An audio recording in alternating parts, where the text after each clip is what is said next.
Well, we're out on our final quarantine ride. So stick around. Let's see what we can get into.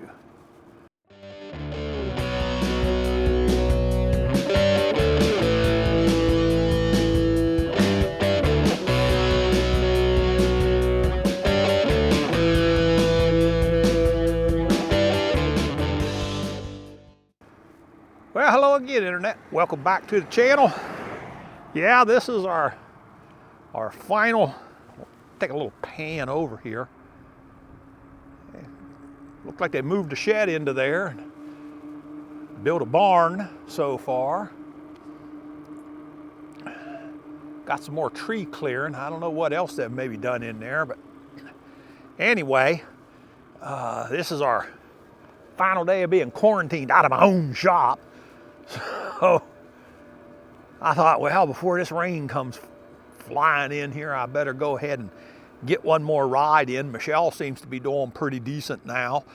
And so she's not up to going for a ride, but I feel like she's okay, you know, there.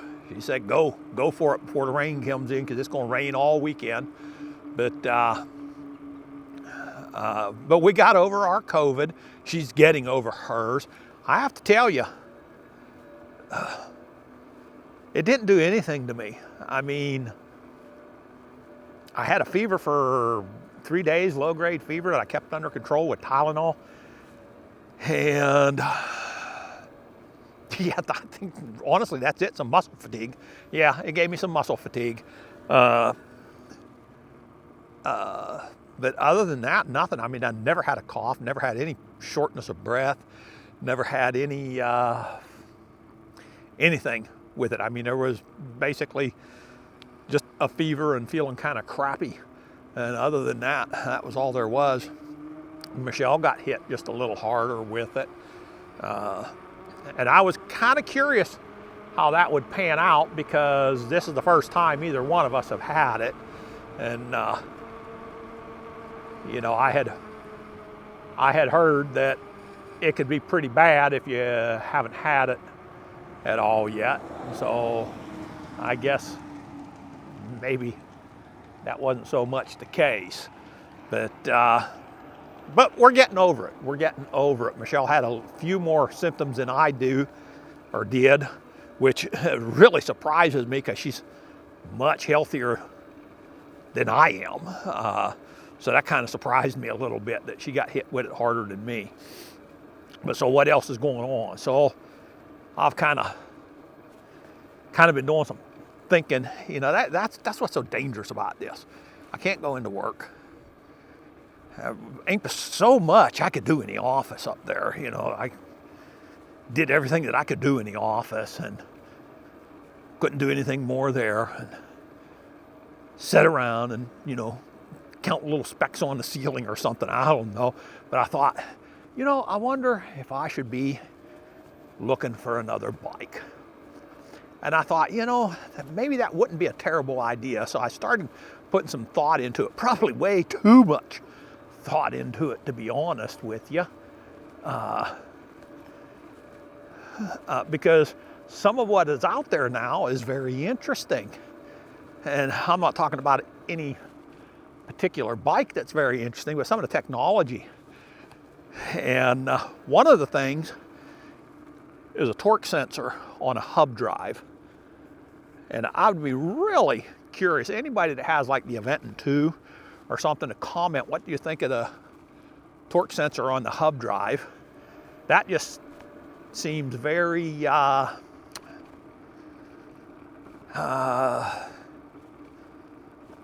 I'm very intrigued by how well or not well that would work. Because one of the main things I like about this mid-drive right here, and this is a cadence sensor. The BBS02 has a cadence sensor, not a torque sensor.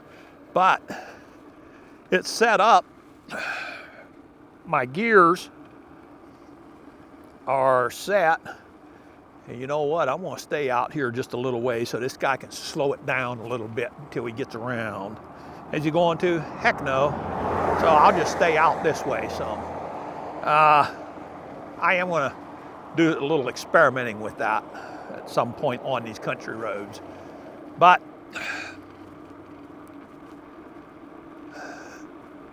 with this particular bike right here, I have this set with some top speeds on it, so that basically when I start pedaling up this hill, or when I'm pedaling anywhere, really the only time that the motor ends up kicking in is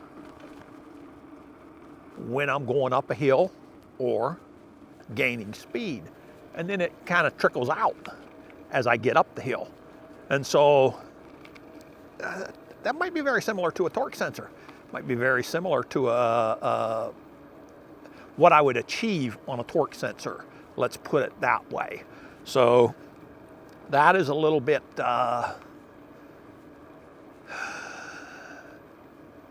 intriguing to me. We will put it that way. I did see there is a, what was that laying there? Oh, geez, and dog's out again. I really don't feel like dealing with him, but what was laying down here? Well, that's nothing. That actually looked like a tire iron. You know, I can't figure out what that is. It looked like a tire iron, but it's not.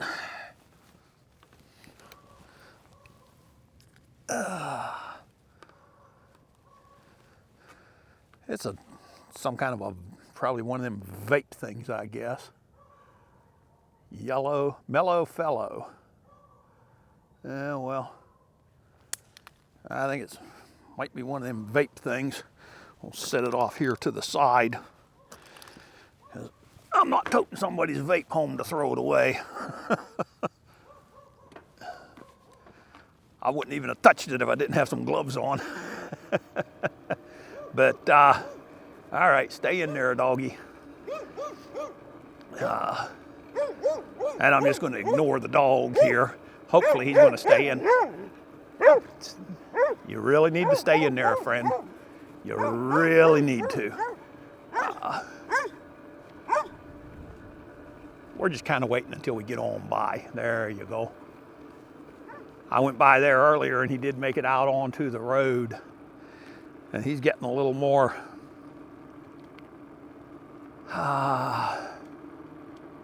mentally aggressive as he's staying in there. So I would not want him to get out onto the road right now. He might get kind of aggressive because he's kind of building up his rage at the bikes going by there a little bit at a time. Anyway, we'll deal with that if we ever have to deal with it.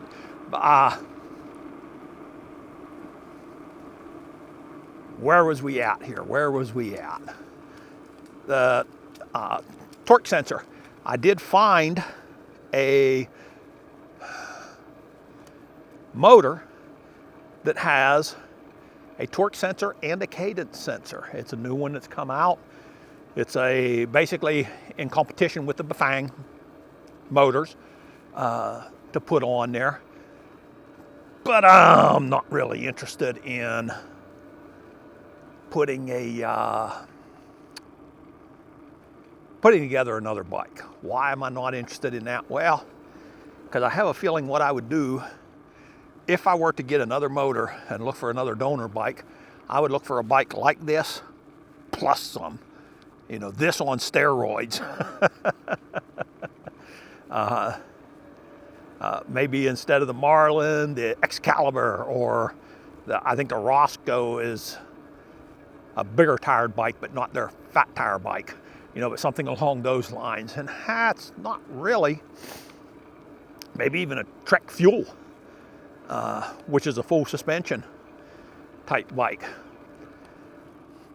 But let me tell you what I did while we were on quarantine. I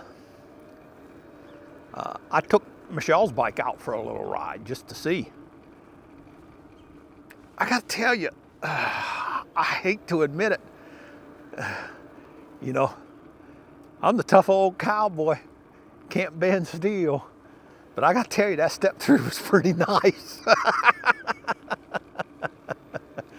And you know, I'm the tough off-road racer, No, you can't do nothing to me, but man, even them swept back bars, hey, that was kind of cool to just sit there like that. So I'm thinking there would be a possibility that there could be more of a cruiser type bike in my future for at least some of our rides, I would want it to be something of a pretty good quality, but so I guess I'll ask you guys what your thoughts are, with one caveat. I don't want you to suggest what you ride most of the time, because that gets too clouded. That would be like me suggesting to somebody, well, get a Trek and build it yourself. That would be the best. Well, of course, I feel like that's the best. I want to know what your second best maybe would be, what you think. And yeah, it's something that we are certainly considering. I'm hearing a car, but I'm just not seeing it back there.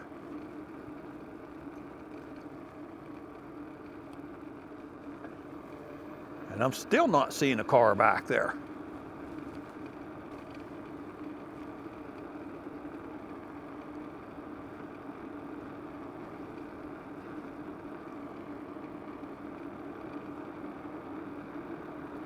Well, I'm hearing it. There's one.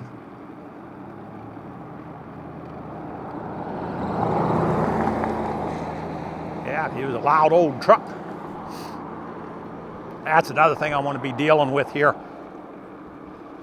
on these backcountry roads, is some of these country drivers that are just flying around the bicycles while they're on some of these blind turns and stuff like that. You know, I just don't like. I'm hearing a little rattle going somewhere here. I sure would like to track it down.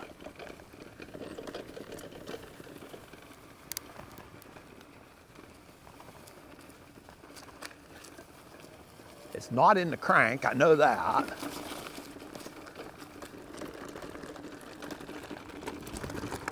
All right, well, I think we're going to wrap it up on that. I want to see what I can do to track down that little rattle. It almost sounds like maybe the battery's a little loose, but I don't think it's the battery. Maybe play around on this gravel, see if I can track that down. So I think we'll wrap it up on that right there. This is just kind of a short one, just me rambling on because I was thinking way too much over the last several days.